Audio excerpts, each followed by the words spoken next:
Welcome back to MediaMath Digital Dialogues. Today we are joined for a straight from the source session with our source partner Whiteops, whose co-founder and CEO, Tamer Hassan, sat down with MediaMath's founder and CEO, Joe Zawadzki, to talk about how to manage shifting budgets and CTV distribution in the face of COVID-19. Thank you to Allison Murphy, Senior Vice President, Ad Innovation at the New York Times, for moderating their discussion. At Whiteops, Tamer Hassan led the takedown of the biggest bot fraud organisation, Eve, with the help of Google and the FBI. After this huge win for the internet, Tamer was named #1 most creative person in business by Fast Company magazine, as well as one of Ad Age 40 Under 40 in 2019. Before his career in fighting botnets, he was the founder and CEO of Compel Data Technologies, a software development and consulting company focused on big data and business intelligence solutions. Tamer's career began as a major in the US Air Force, where he completed multiple combat deployments in Iraq and Afghanistan as a decorated combat search and rescue helicopter pilot and tactical officer. Joe Zawadzki is a respected pioneer in the online marketing industry, known especially for establishing the demand-side platform sector when he founded MediaMath in 2007. Previously, Joe was founder, president and chairman of Poindexter Systems /X+1, incubated Right Media, and as managing member of Occam's Razor, shaped AOL's yield management and DoubleClick's buy-side optimization strategy. His early career was spent as an investment banker, where he developed his expertise in quantitative analysis and market dynamics, and he remains an active New York technology investor. Joe holds several patents in the area of online methods for dynamic segmentation and content presentation. Allison Murphy is Senior Vice President, Ad Innovation at the New York Times Company, a position she assumed in February 2019. In this role, Allison leads the development and delivery of the Times Company's ad innovation strategy, directing cross-functional teams responsible for accelerating the company's development of market-leading ad platforms and products. She is also responsible for the company's advertising mission, a cross-functional team that spans product, tech, and data to accelerate digital advertising. Let's get started. So welcome everyone to today's webinar. I am thrilled to get to be here in conversation with Joe Zawadzki from MediaMath and Tamer Hassan from Whiteops for a conversation on how CTV is evolving, maturing, being disrupted during this moment of COVID, but also for a broader dialogue on what does this mean for media and for our budgets and our spend overall. What are we learning about new channels that are facing new cyber threats and also opportunities for us all to work together as an ecosystem to create new and effective and accountable channels for reaching consumers. So while to some degree we have all set norms that we shouldn't begin every conversation by talking about COVID, I think we do also feel a need to get some of that out of the way. So I want to begin by asking these guys, these are really strange times that we've been living in. Share a little about how it's going for you. What's a thing that has become a part of your life that you never thought would happen? And how are you coping right now with a world where every day something new is confronting us? I'm going to toss it to Joe first because Joe normally joins us from his treadmill and has agreed to stand still for the duration of this conversation. So besides the walking desk, what else is shaping your days right now? Yeah, that is a big one actually. The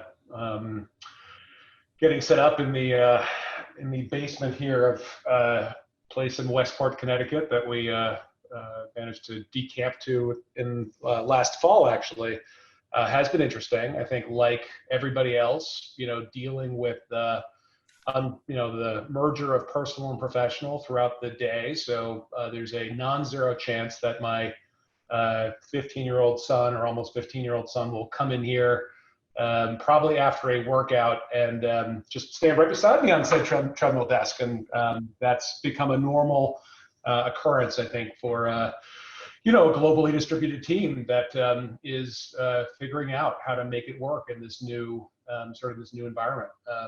Generally speaking, I think have been pretty like to be optimistic, so like to find the positive notes in any disruption. I think here, getting everybody to that place, both clients, partners, teams, consistently available and reachable, whether it's Zooms or phone calls. I've seen a massive evolution in the sort of state of play there, and then seeing the second order evolutions happening as folks now finding quiet time to take calls while strolling around outside or the like. So that has been the most, I think, profound change, is the move from the commute to the World Trade Center on a daily basis to kind of reaching people virtually across the globe as sort of the standard order. So yeah, same as everyone else, I think.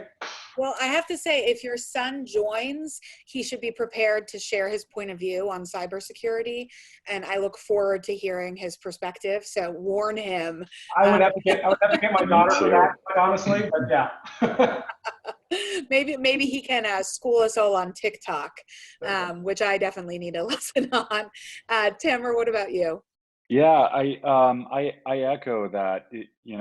I think we are in the second evolution. It's been a really strange time, for everyone. And I think fortunately we're past probably the shock period and into new norms, or trying to settle into new norms. And it's the same. I have 3 little ones, so I regularly get pummeled during calls, and sometimes to let me know that we're out of mac and cheese, and other times to show the latest Lego creation. And it's turned into something delightful, which I think is one of the few positives that's come out of this. And I've been thinking of this as kind of a great wake up, potentially a great reset, like the great reset of the last several years.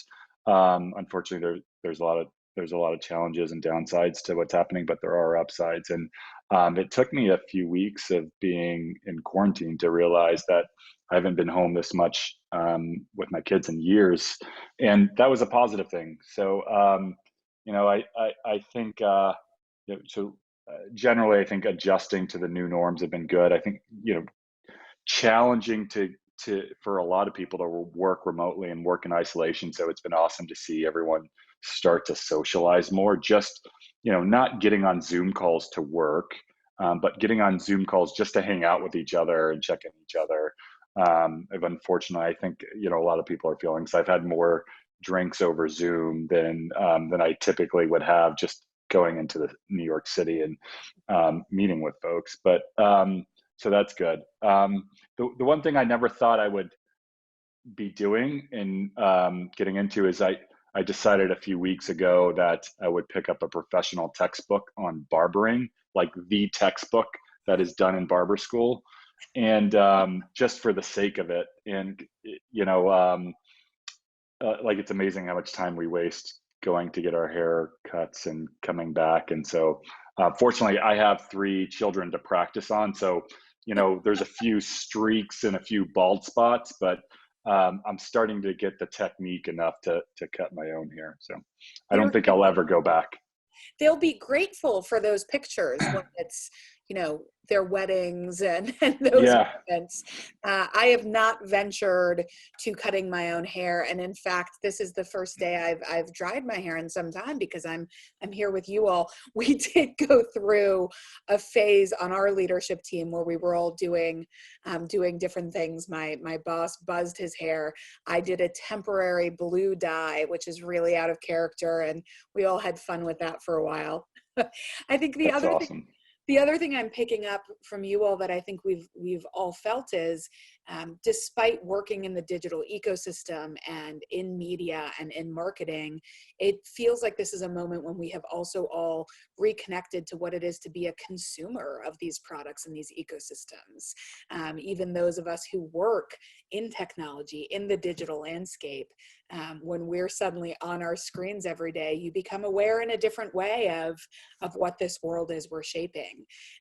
And there's a sense of opportunity with that, and also a sense of accountability.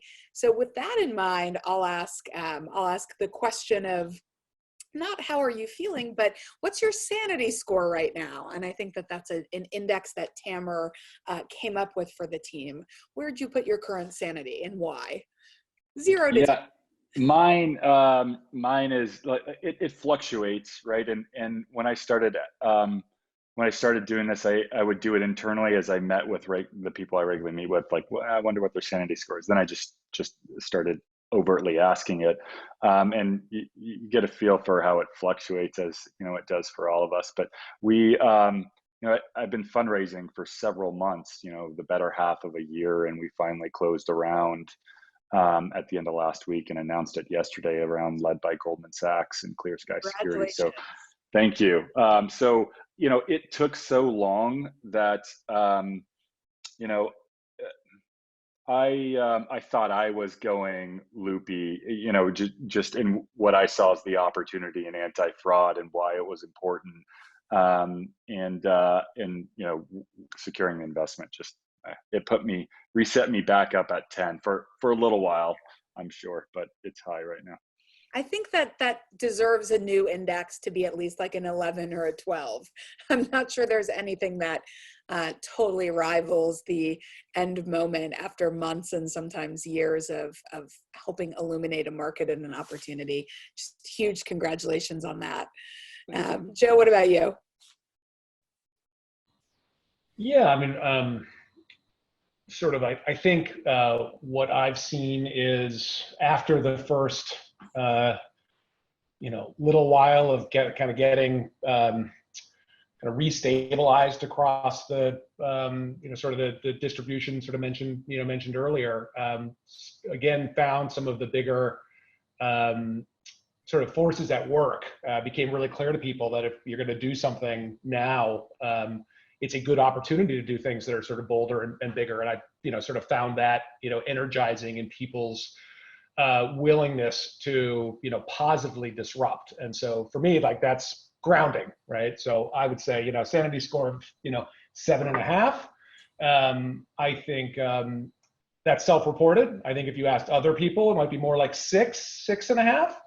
But that's kind of no different than my normal baseline. I'm one point rank away from other people's perception of one's own sanity, but starts with awareness. And it's interesting, I think, if I reflect on myself, on my team, on the organizations we work within, it's pretty unstable at the moment. And I think that is a reflection of what you're both sharing. I think we're at a moment when the world is being punctuated by both a sense of momentum, a sense of opportunity, but that also tends to be countered by these dramatic pulls that remind us that other things are happening that we don't have the same answers for. And from a business perspective, we're seeing new information, new threats, new solutions. And I think that's a good segue into some of what we want to focus the conversation on, which is how do we think about CTV? How do we think about the fraud and security issues that are emerging and that we're finding solutions for?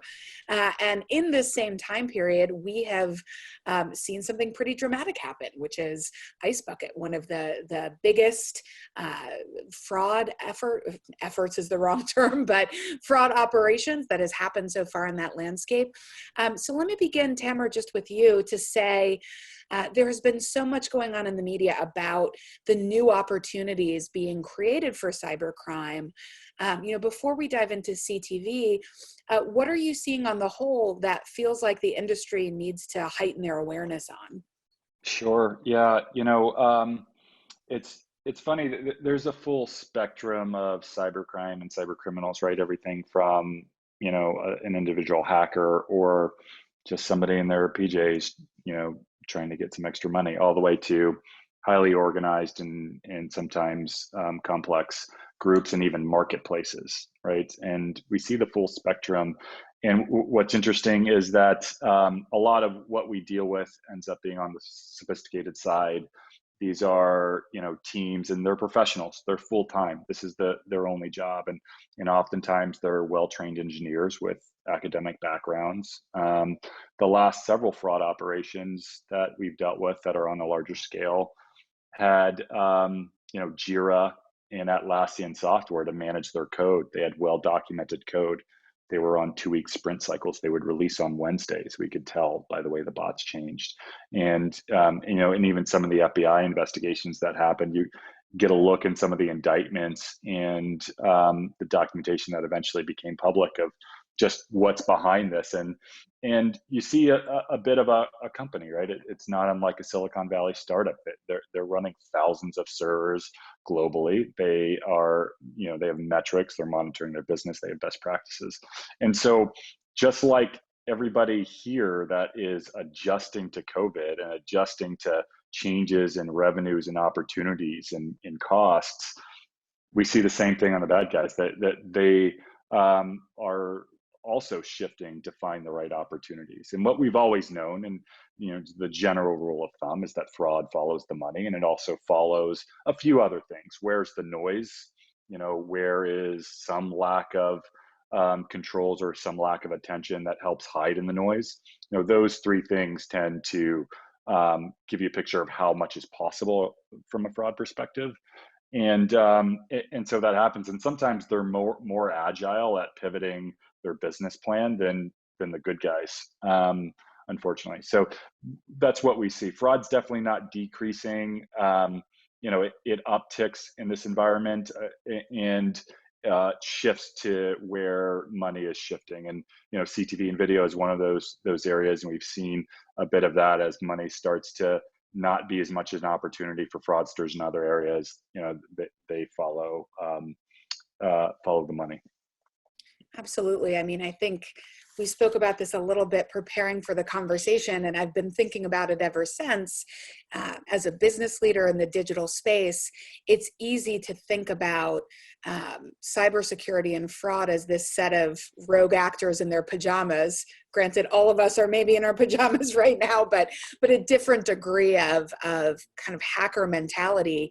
For me, it actually felt kind of liberating to think of these as businesses that have their own economics, because all of us are used to thinking about competitors, new entrants into a market. And there's something about conceiving of this issue in that way, where these are other business entrants, that I think helps us think about solutions and what we can do in a different kind of way. And I think White Ops has done a great job of making that economic view and that market view a way that we can all interact on this topic. And I wonder, Joe, before we dive into Ice Bucket, are there things that you've seen from the perspective of MediaMath of new opportunities that have been created for cybercrime? Or can you speak a bit to what you're seeing from marketers and from your clients in their level of awareness on this topic? Yeah, look, I think that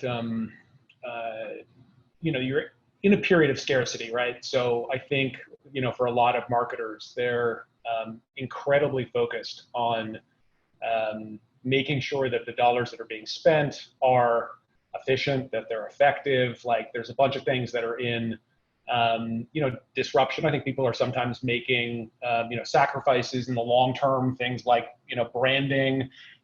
There's a lot of emphasis, in any, down cycle to sort of cut things that feel like, they're not delivering impact and measurable results in the immediate term, right, at every level. So travel, discretionary, budgets of all sorts. And so I think what's happening with marketers is they're kind of looking at their overall investments in, digital and saying, I've got to be hyper-focused on making sure that I'm getting the impact that I expect. And in times of plenty, sometimes inefficiencies can be overlooked, and business as usual is working, and therefore people are motivated. And again, this this concept of incentivized is important to sort of carry on. I think what you're seeing now is we saw this, both with an emphasis on, fraud and making sure that the, supply chain was sort of efficient. saw it too, in making sure that the dollars were actually getting to publishers. And one is making sure that it doesn't get taken out as a result of bad actors.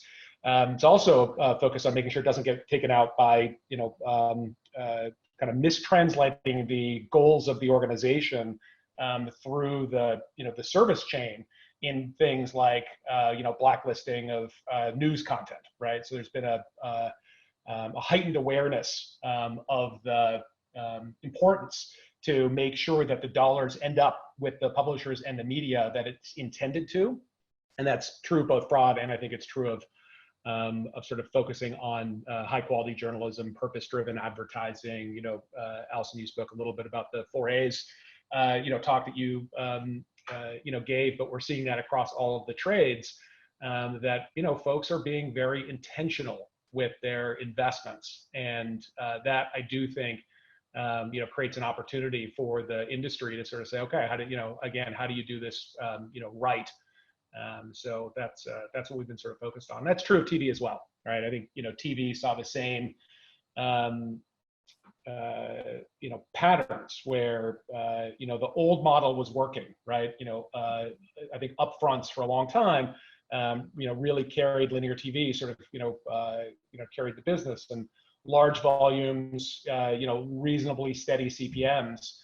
And the technical capabilities of CTV, or the technical capabilities, have often been there, but the business models didn't necessarily demand it. And I think what you saw over the last 12 to 24 months is a lot of content creators, media owners saying, okay, I've got to get access to tomorrow's dollars.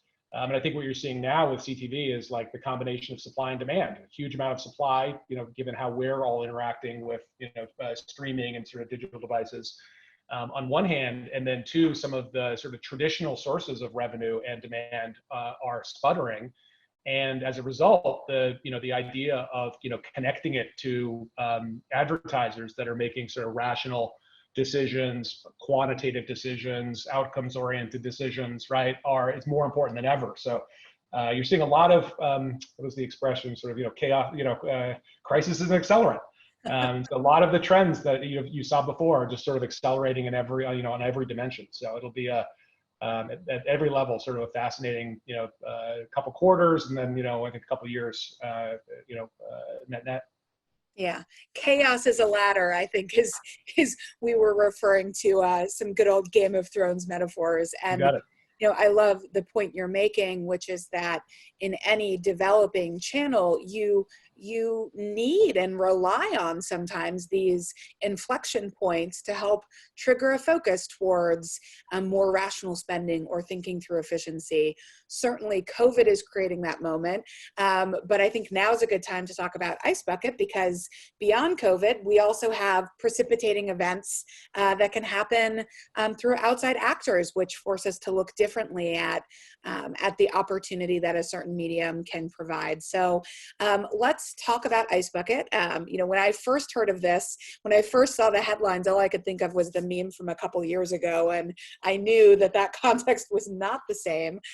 So Tamer, White Ops was central to uncovering Ice Bucket. Can you, for everyone who's joining the webinar who maybe is thinking back to that meme, can you give us the quick overview of what happened here and what has happened since that has really changed the way we're thinking about the CTV space? Sure. Yeah. So, what's interesting, we've been at this for, a good 8 years now, working on this problem of, is there a human on the other end of the screen, as well as other fraud use cases. And largely the problem that has emerged over the last decade is that we've been trying to tackle, that we've been tackling, is if you can look like a million humans, what can you do? And the answer is a lot of things. We've seen all kinds of crazy things, everything from, of course, interacting with media, online media, to account takeover attacks, breaking into accounts, to changing the popularity of things on the web. We've encountered bots designed to listen to music on streaming platforms. because there's incentives to changing the popularity of things. Of course, there's royalties involved and all kinds of other things that creates a marketplace opportunity for a marketplace of bots to do things. In this case, I thought I'd seen it all, but this was a case of about 2 million bots or bots impersonating 2 million people around the globe across 30 countries watching TV, interacting with connected TV content. The technical aspect of it was interesting. The architecture was actually much different, but that was the fraud. That was the operation. Bots watching TV, and it was a part of we pull on the threads of a lot of bot operations. We have over 200 algorithms that are just detecting things. We don't always know what the complex operation is on the other side, but when our researchers, our hackers and data scientists see something become high growth or more aggressive or highly adaptive, that's when we really start pulling on the threads and looping in our partners and customers at different platforms, asking what they're seeing from the business side and pulling it all together. And this was one of those cases of great work, both from amazing researchers at White House, but also amazing people and folks at other platforms in the ecosystem. I'm going to resist the urge to ask questions about what the bots like to watch and if they were part of the slew going towards Love is Blind in those early days on Netflix. And I think, you've just explained so much about what it takes to spot, diagnose, and then pull apart an effort like this. That's obviously a very professional, coordinated effort. If we ask now, okay, this major event has happened, the industry's awareness of this threat and also mitigating solutions is now higher. What happens next? Does this mean, do we expect this kind of risk to slow the money moving into connected TV? Will we see more attention towards solutions like what White Ops has been focused on? Where do we go from here? And that's a question for both of you. And what are you advising marketers who want to be in the connected TV space? Yeah, I'll start it off because I think there were two important lessons for us with this one, or two important things that were reinforced, really. Things we all already know. One is that fraud is not a measurement challenge; it's a cybersecurity issue, right? There's an active adversary. There's dollars lost that are part of a broader ecosystem of malware and fraud operations. It's not like verification, right? It's actually much different. It's a different problem, requires a different approach. It also requires collective protection and collaboration. The other thing that to me is the real lesson out of this is actually what does it look and feel like when there is a fully protected supply chain end to end? What's the power of that? Well, this was 2 million bots pretending to be 2 million people watching TV.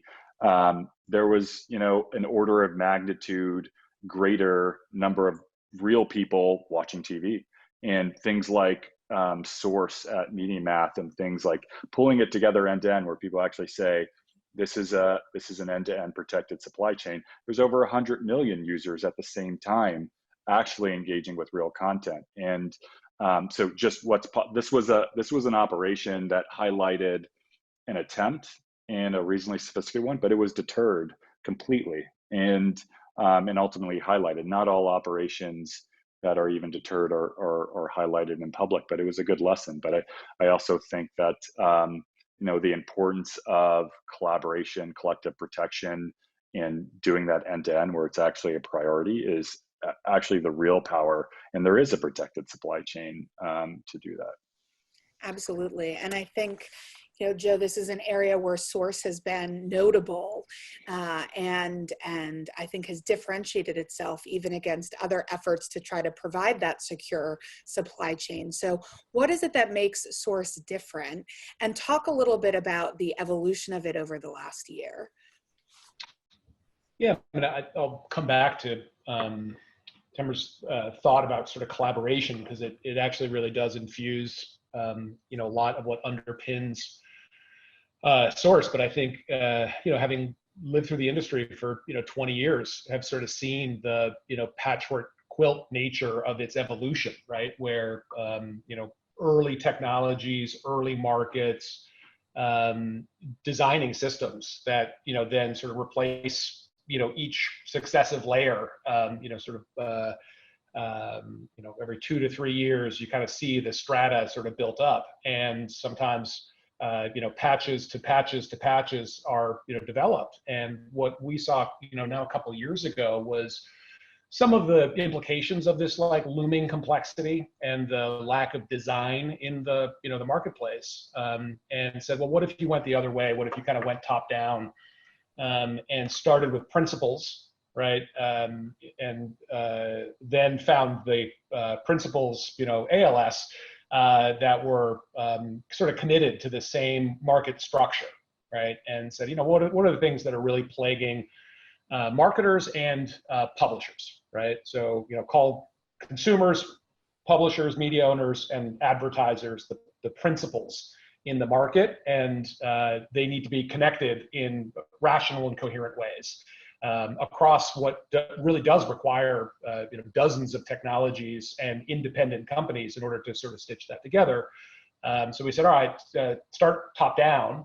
You need accountability in the supply chain, you need addressability in the supply chain, and you need alignment across the supply chain where everybody is working together to share goals. Because, good advertising is good for everybody, bad advertising is bad for everybody, but for bad actors, right? And so had the luxury of being able to, to do that and to sort of contemplate what a rewriting of the rules of digital advertising would look like. And now a shared backbone with Goldman Sachs. Thank you for that as well. They're doing a good job out there from a financial perspective.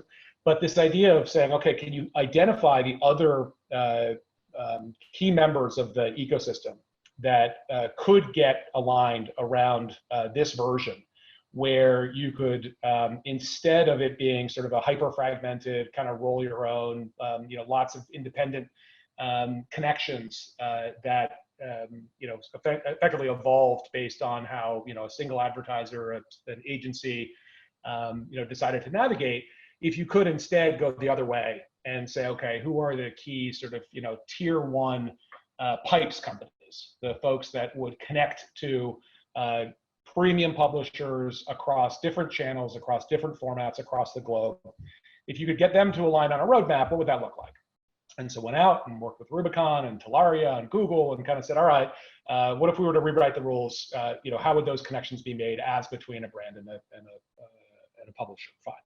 On addressability, right? A little bit of it is like, okay, we can't have 4,300 systems all sort of independently trying to navigate CCPA and GDPR, and in fact get ahead of them. And articulate a point of view with respect to the consumer that the consumer would look at and be like, yeah, I like that trade. That works for me, right? And you can't do that across thousands of people all at once. Absent trade organizations that have the power to bind their industry. And ours don't. Ours have the force of strong recommendations. They've got the force of networking. They've got the force of convening power. But they can't issue guidance that says, if you don't do this by date certain, you can't be in good standing anymore. And so it falls on the market actors to basically say, this is how it needs to work, and to sort of create those those connections. And then finally back to the sort of the promise connection to the this collaboration point, this sense of doing it in alignment, where everybody actually shares data in order to improve the overall efficacy of the marketplace. The fraud solutions of yore, right, were really around who made a mistake, who's responsible for it. But by the time the reports were issued, the financial incentives for bad actors had met, and they went on to a new solution, right? And so a lot of, I think, what White Ops has really led is this idea of, like, if you can share data, if you can pull the demand side, supply side together, if you can bring sort of the platforms and work in concert to solve some of the the sort of the fundamental issues, you can in fact remove the financial incentives for these things. Not entirely. There will always be problems. But if you can reduce the base rate to a level that is tolerable in a trillion-dollar industry and the predominant way that marketing happens, in the same way that there's a base rate of fraud in credit card frauds and base rate of fraud in copy protection breaches and whatnot. But if you constantly find ways to suppress that and remove the opportunities for it, you can make a healthier ecosystem overall. So accountability, addressability, alignment, find the key set of people that were like, yep, we can do that. We're willing to commit to the same roadmaps, both commercial and technical. Let's go build that thing. Let's show people what's possible as opposed to telling people what could be done. And so we've been doing it. And so finally maybe closing this one out, and I am glad I'm not on the treadmill, because I would be breathless now and I'd be overwhelmed at 2.2 miles an hour. But run it. So we've been doing it with a lot of our leading marketers across TV, mobile, desktop, laptop, digital out of home, et cetera. And now I think what we've seen is people are like, yeah, I like that better. And I've seen sort of the data. The ISBA report came out just now, and it was literally like, oh yeah, like that's the cost of evolved as opposed to a designed marketplace, right? You get to, a lot of marketers said, hey, in this period, can we, slow down on cookieless and continue to use the old system? And across the board, everyone's like, no, you can't. Like you must evolve. You must get past reliance on brittle technologies to solve for something as sort of important as as this revenue engine in the industry. And then that sense of the need for alignment is more profound than ever. Like where you have media owners that are just hungry to connect to rational brands, and marketers that are like, oh no, I have to make sure that my dollars are actually rewarding journalism and content and media, as opposed to fraud or something else.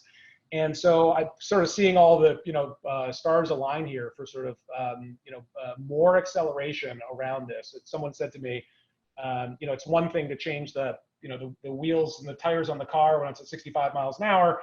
If you're otherwise, you've got an opportunity to sort of slow down and kind of rethink a little bit, which I think this sort of period has allowed, let you perform sort of more substantive sort of upgrades. And so I think that's what this year is going to be about for all of us. Yeah. And it's incredible, because if we think about this year, on the one hand, it is creating this sense of urgency where, as you said earlier, the desire to really understand what's efficient spend, what's working, what's not, is causing us to ask new questions. But it's also almost a gift to create time for contemplation. And I, for one, have been delighted to see that we have not gone back to say, well, maybe we should keep cookies around, and that we seem to have crossed a tipping point. I would also say, I loved the blog post where you wrote on this and said, hey, we got it wrong. We didn't design this system from the get-go. We have an opportunity, though, to do it now and to do it better. And so I think that leads to a great kind of closing question for us, which is, in a moment that, yes, is bringing a lot of questions, and yes, is causing anxieties and tumultuous economies. What advice does each of you have, one personal, one professional, for those of us who are trying to navigate, say, the 6 months ahead of us? 6 to 12. Tamer? Sure. Yeah. So, look, the one piece of professional advice that I find myself repeating to my teams and my family and friends is really my teams at work. One, take care of yourself. Like, make sure that your mental health is good. This is a different environment. Raise your self-awareness about how it's impacting yourself. Take care of each other is your second priority.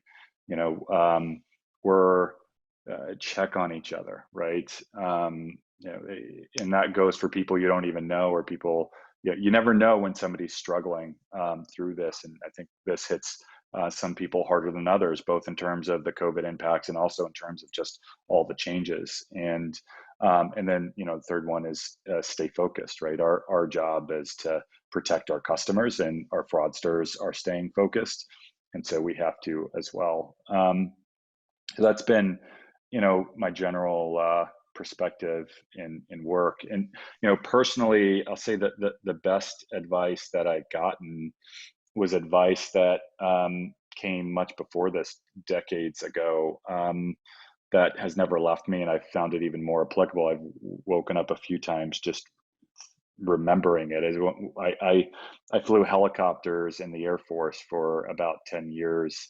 And when I was a young lieutenant, we learned, I flew Blackhawks. We learned ultimately in this old rusty Huey from Vietnam era, and they're these old Vietnam vets that teach us. And these guys are salty, older guys that, have a lot of lessons and, are really grumpy. But I remember one in particular, his name was Bob Say.